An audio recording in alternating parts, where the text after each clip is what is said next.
Welcome back, everybody, to Cinema Daily US for another episode of America versus Europe, because I am Matthew Schuchman here in America. And I'm Chiara Spagnoli Gabardi here from Italy, Europe. Yes, and today we are here to talk about the long-awaited, I guess you can say, Top Gun Maverick. Long-awaited in multiple ways, because not only is this, oh my God, over 30 years since the original, but it's also something that was filmed before COVID, was meant to come out right around when COVID hit, and has now been held back until finally 2022. And for those of you who have never seen the original Top Gun, you may not have to before you see this, but you probably know what the film's about. There's not much reason to go into what Top Gun really is, but except just to give a little background, the character of Maverick is back. He's back to Top Gun Academy for a special, really hard mission that he has to teach some new pilots about. Okay, I'm afraid I will be extremely blunt about it. Okay. I must say, I must make a premise. I feel very much of a maverick at heart, not the character Maverick, but being, against conventions. And I'll probably be very unconventional in my non-appreciation of the film, because quite frankly, I've lived in New York for many years. I love the United States. I love the mentality of America, but I'm very tired of this image of the American hero associated to warfare, who smashes and kills the most, especially considering the times we are living in. Back in the day, it was very much the promoting the Reaganist propaganda during the Cold War. Today, we're going through a different kind of war. And quite frankly, instead of a remake of Top Gun, I think we need different stories that do not nourish this culture of violence. So then you just said you just called it a remake, because it's technically not a remake, but pardon me, sequel. Absolutely. Well, I think that's partly. Look, there's a lot of raving reviews coming out about the film, and I think that the end of the film is it's one of the few things in a long time, or if ever, that I actually got caught up in all the excitement of the way they were doing the finale. I actually did feel tense to me, even though I knew kind of what was going to happen, because like there are certain characters that are not going to let go, let's say, and so you know that there's certain stakes that you don't want to hold on to, but it still felt tense. And I think a lot of people got that feeling and then associated it with the rest of the film. And I think the big problem with the film is that it almost is a remake in a lot of ways, because the first hour to maybe hour and 50 minutes are just carbon copy recreations of what happened in the first film, just with the new characters, except that your original character is part of it. But a lot of the actual characteristics of some of the characters, or who the new versions of these characters were, don't fit. They don't mix. I'm going to get back into some of what you were talking about actually in a second, but I don't want to get too far off what I just started saying, because now I'm going to jump on my points if I do, because I'll use Iceman from the original, Val Kilmer's character from the original, as an example, because while in the original film, the Iceman character was cocky himself, kind of your antagonist. You meant to they hate each other, and then they become friends at the end kind of thing. The problem is, with the original Iceman character, barring maybe one or two things he says that are maybe seem like they are very purposely trying to be hurtful in a way, their character was right the whole time. He was not evil. It just was, he was trying to stand in a certain way that made you feel you're supposed to hate him.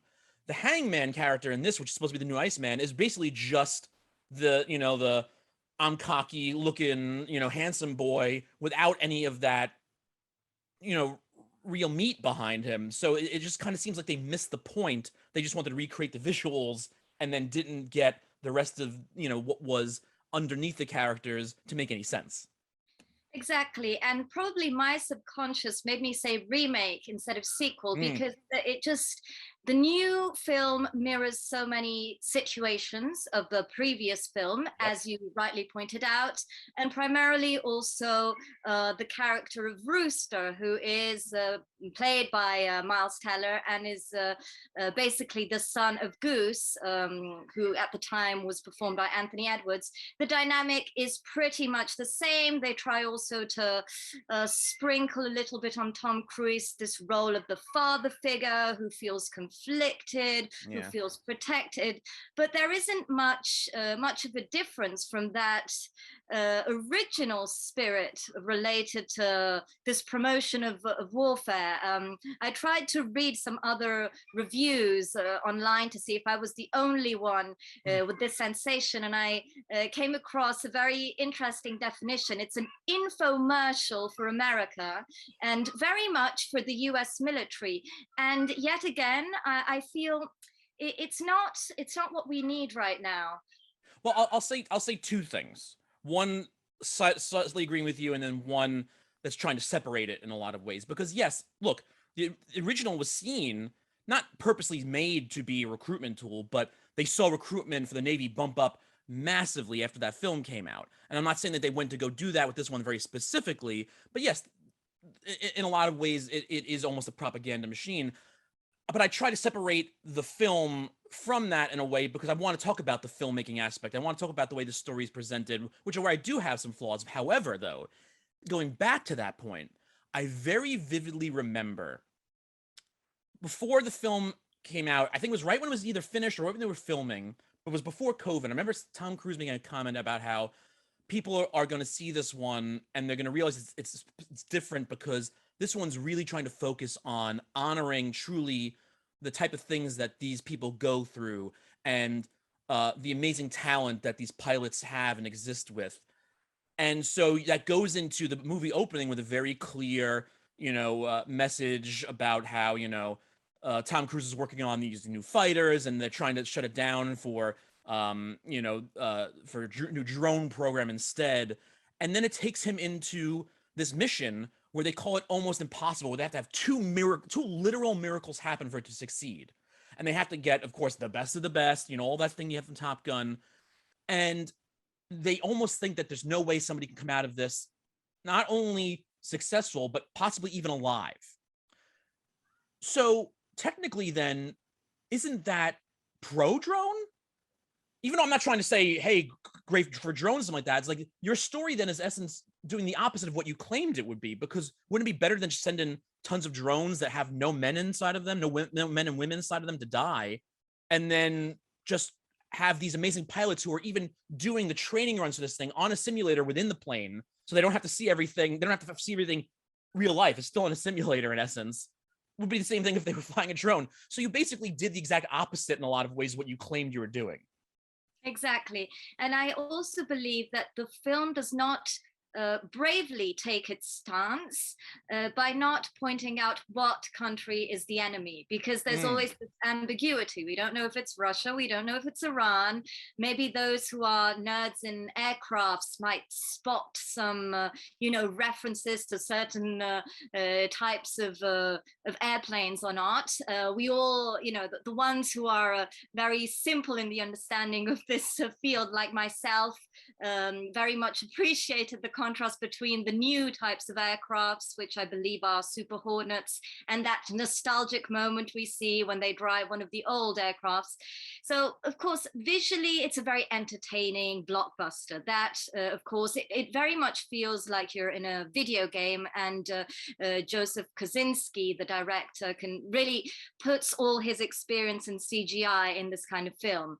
But at the end of the day, I feel it's very much of a soulless cinematic piece, in my opinion. I never had the fervor and love for the original that a lot of people do. Neither did I. I never understood, there are things about it that are good, as far as filmmaking goes, especially at the time. But, I think there's a nostalgic point to a lot of people grasp onto it. I do think this is a better film than the original in certain ways. I agree. Because I think that even though maybe even at the time for some people there was an action-packed feeling for them when it came to some of the dogfighting, It didn't come off that way where it does in this one. And I thought, again, I don't think this is a bad movie, but I think that it is an hour and a half of just literally doing modern versions of the original, bringing back some characters and then mentioning other characters. Because, like, for instance, Jennifer Connelly's character Penny is mentioned in the first film technically, but only as a conquering, male. I slept with her, the admiral's daughter character for Tom Cruise, and then they bring her back in the flesh here because there was a little bit of ageism for the other women from the original film, leaving them out of this one. Yeah, for Kelly McGills, precisely. Yeah, you're totally spot on. I preferred probably this romance, although there was this huge phenomenon of appreciation for Top Gun in 1986 because we kind of saw the first real French kiss on camera. You remember the silhouette of Tom Cruise and Kelly McGillis in the dark. But other than that, and probably also the music that was used at the time, Take My Breath Away and so on. Here we have Danger Zone. Sorry, how to do it. How to be done. I love that. Well, here we have Lady Gaga, and there's that reprise and homage to the Great Balls of Fire at the piano that we see exactly performed in a sort of copy and paste version. But for some strange reason, I agree with you. I enjoyed this film more than the past one. And yet again, I still am not conquered by the entire Top Gun phenomenon. I think this is very much a genre that is based on the myth of its protagonist, therefore Tom Cruise. So if you are not completely madly in love with this kind of actor, maybe you have a sort of a lukewarm reaction to it. Well, I should say not necessarily the actor too. It's like the character itself is one that I don't look. As a movie within itself, if you want to talk about his character's journey, there's something to explore.